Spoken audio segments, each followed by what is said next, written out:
Boo! Ha ha ha, happy Halloween. You are now watching Severe Weather. Be sure to like and subscribe for more channels, all the local forecast, parts, videos, advisories, hurricanes, and emergency alert system radios. Stay tuned. Be safe and don't forget to secure your decoration for Halloween, and be safe.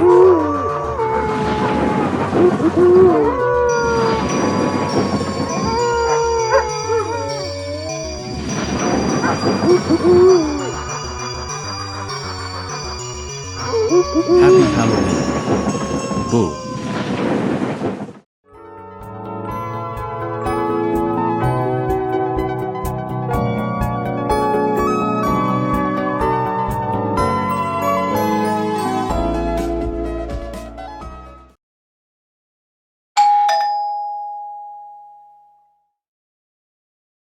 The National Hurricane Center of the Joseph Storm News Statement.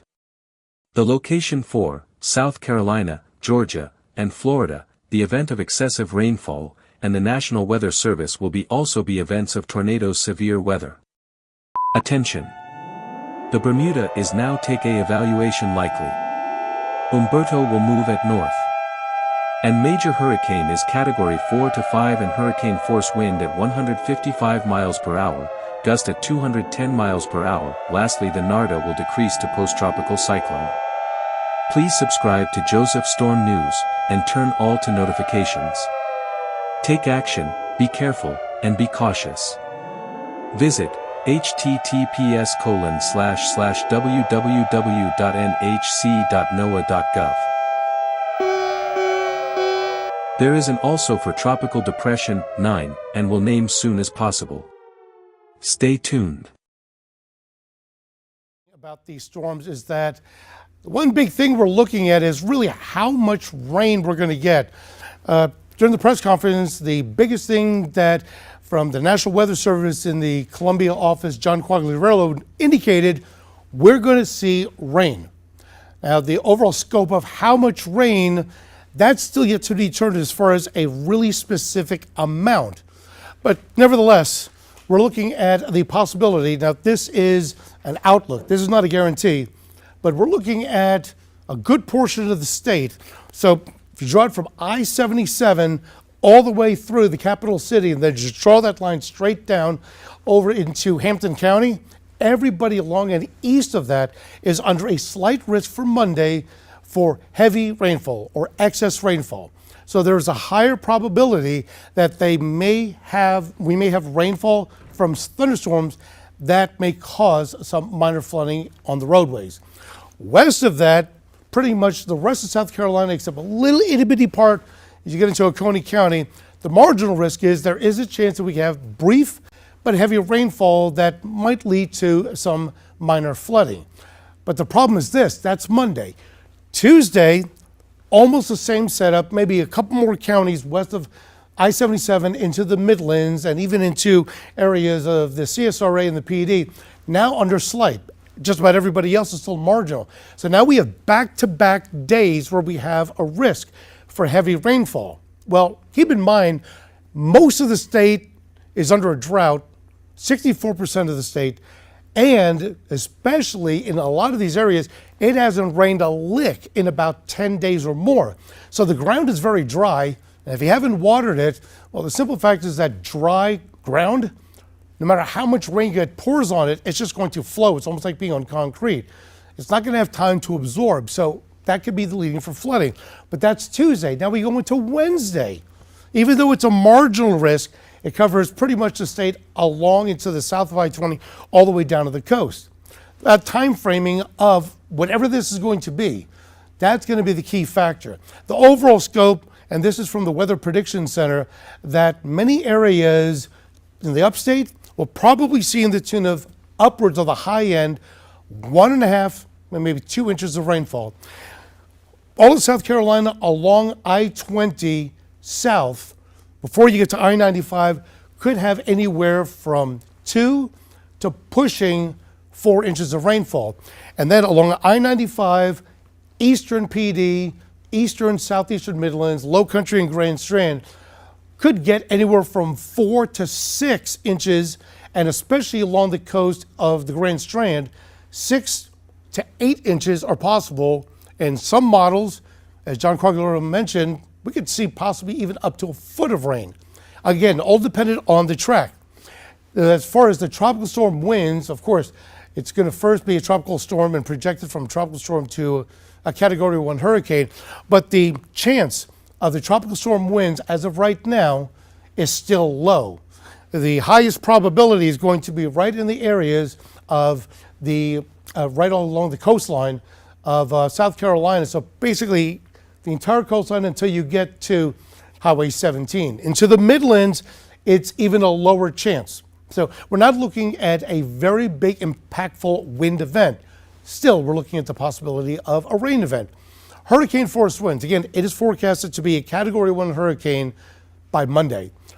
We don't have at least any depiction all the way through Thursday if we're going to have hurricane force winds. Is that going to change? Of course. But right now, there is a little bit of confidence that we're probably not going to deal with the hurricane force winds. But both of them, and we really didn't talk about much about Umberto during the press conference because it's not really the issue we have right now. But the issue is that this is the track of potentially Tropical Depression 9 into Tropical Storm Imelda. All the waters, where it is right now, through North Bahamas, the water temperature is pushing 88, approaching 90 degrees. In fact, right now, where it's positioned, it's off the screen, but just to the northeast of Cuba, the current water temperature is 92 degrees. It's a bath. It is a hot bath, and that's all a tropical cyclone needs, is that warm water to just keep it active. And the water temperatures along the trajectory of where Imelda's going to go. And we're back here on Fox Weather with the newest advisory just coming in from the National Hurricane Center on Tropical Depression 9, as well as Hurricane Umberto. We're going to get to both of them, but we want to start with TD9. It has remained the same, unchanged as far as the stats are concerned, winds at 35 miles an hour.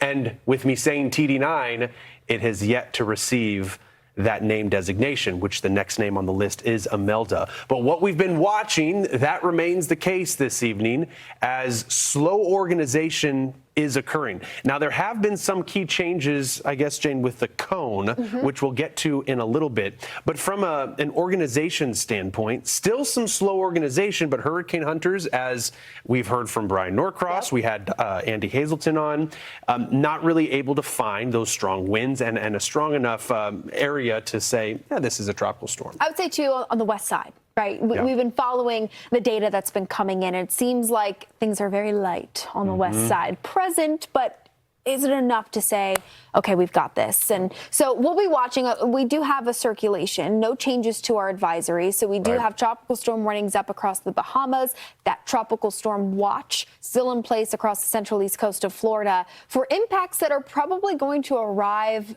sometime tomorrow. Yeah, it looks as if that's going to happen. The discussion, it's so fresh. I still have yet to read the exact discussion, but we can draw some conclusions based on this cone. On the far western side of the cone, we had the fringes of the coastline in that cone, but they have since been removed. And as we're looking at how this is going to play out, the Hurricane Center still thinking that this thing is going to make a shift or a turn toward the east.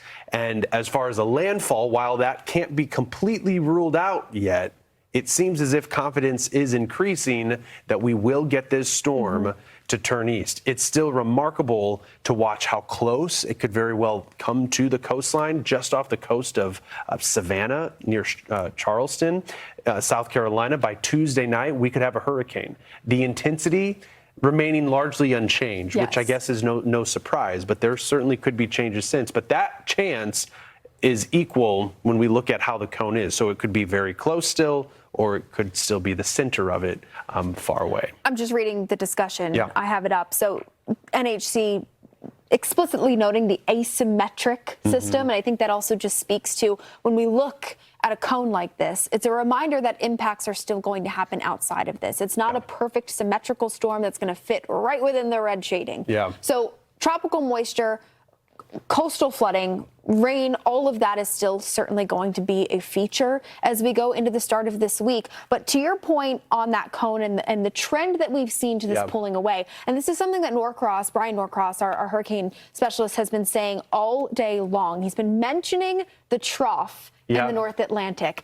And they explicitly stated here that there's still some question to how much of future Imelda will feel influenced by that trough that Umberto's ultimately going to get scooped up with. But fascinating. I just think it's interesting that they even mention the trough, because that's the first time that I've seen that in the discussion. So it's perhaps a little bit of a clue of what we need to be looking at in models that would ultimately steer this away from the U.S. And one final note there, we have the models, as they mentioned in the discussion. The models agree that the presence of Hurricane Umberto to the east will result in a weakening of the prevailing steering currents, which would cause perhaps what Imelda will be named soon, this storm to slow down and meander. So there's still a slowing down that's forecast with TD9. It's something to watch, but Umberto is also playing a key role. Speaking of Umberto, we have a Cat 5 officially perhaps breaking. the bigger deal. I think this is, an incredible storm to watch unfold. So Umberto, now a major Category 5 hurricane. It's our second Cat 5 of this season,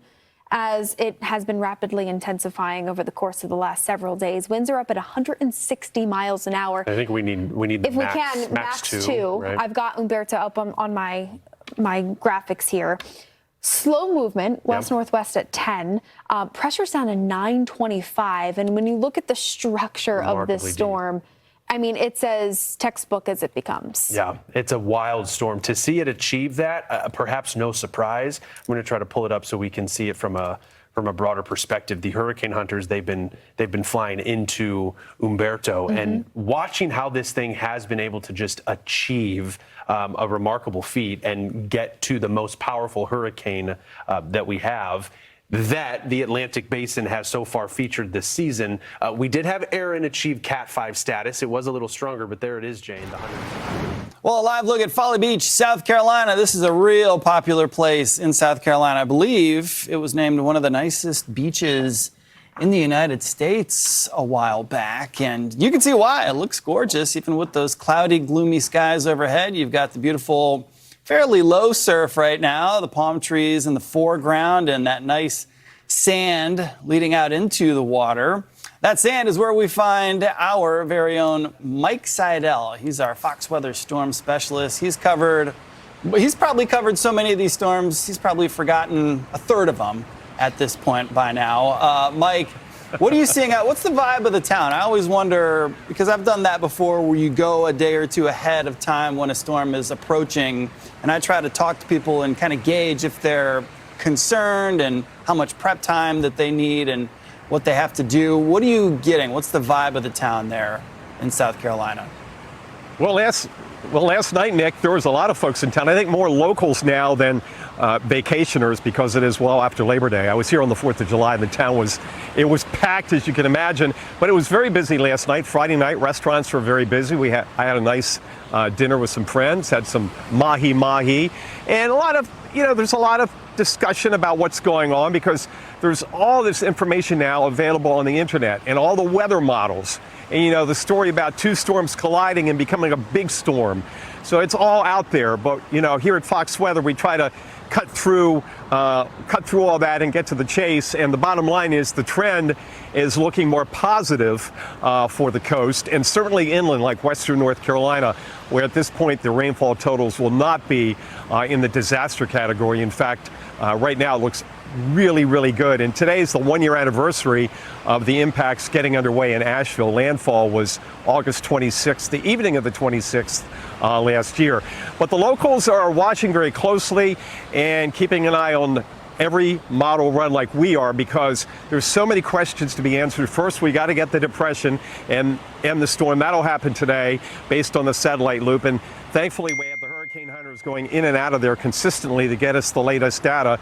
That goes into the model forecast, the initialization, and then models can do a better job predicting the future.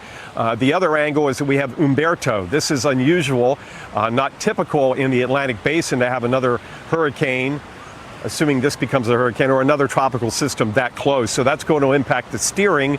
And then we have the front coming off the coast today. We could have a few showers and thunderstorms here in the Charleston area. Some showers in the area, but nothing so far here at Folly Beach.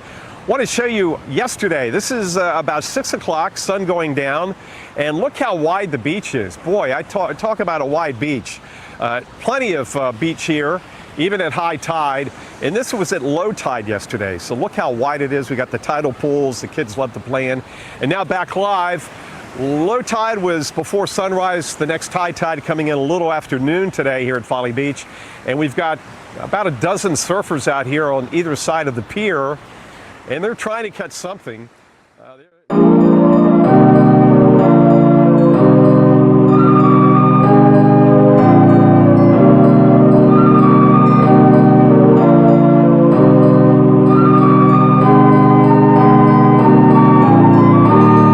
Very small. These are about maybe 2.5 to 3 footers out there.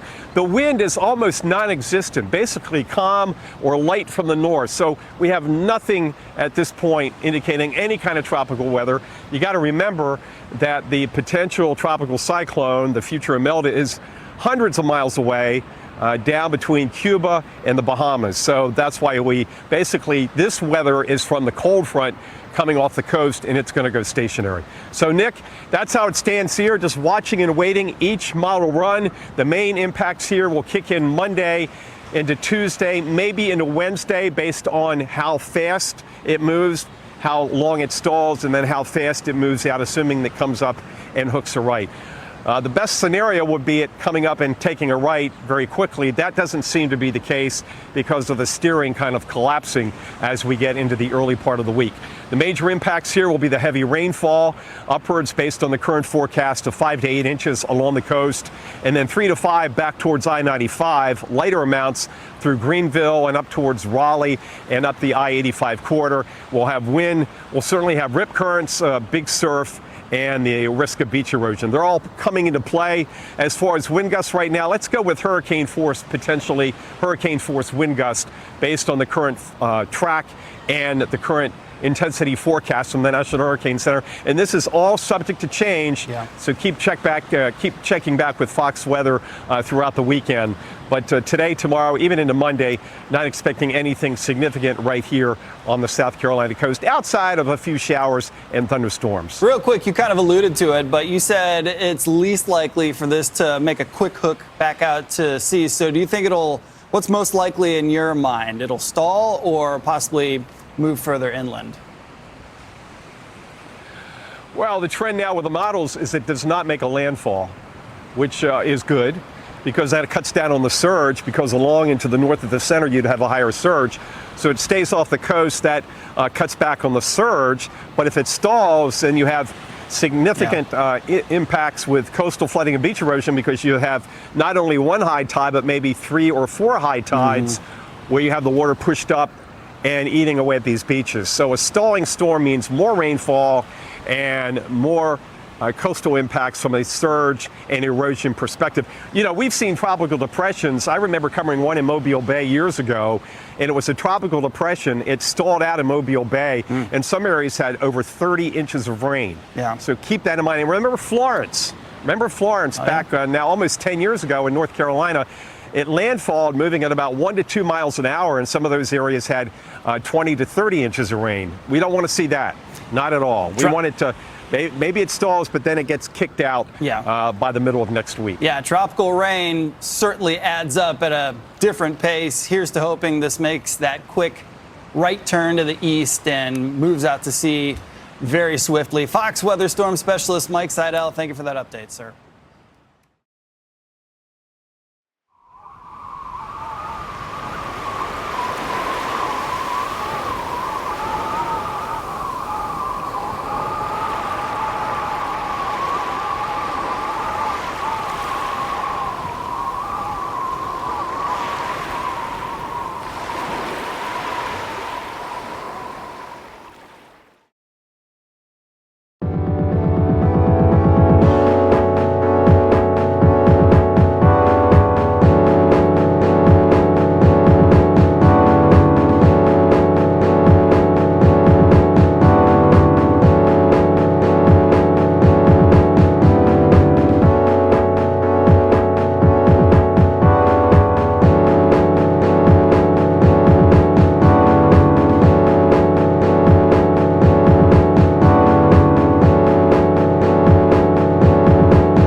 Make sure you comment and subscribe, and turn on notifications to all. For Joseph Storm News.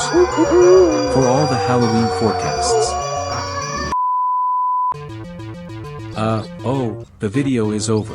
I hope you wonderful Halloween videos, once again, now forecast video.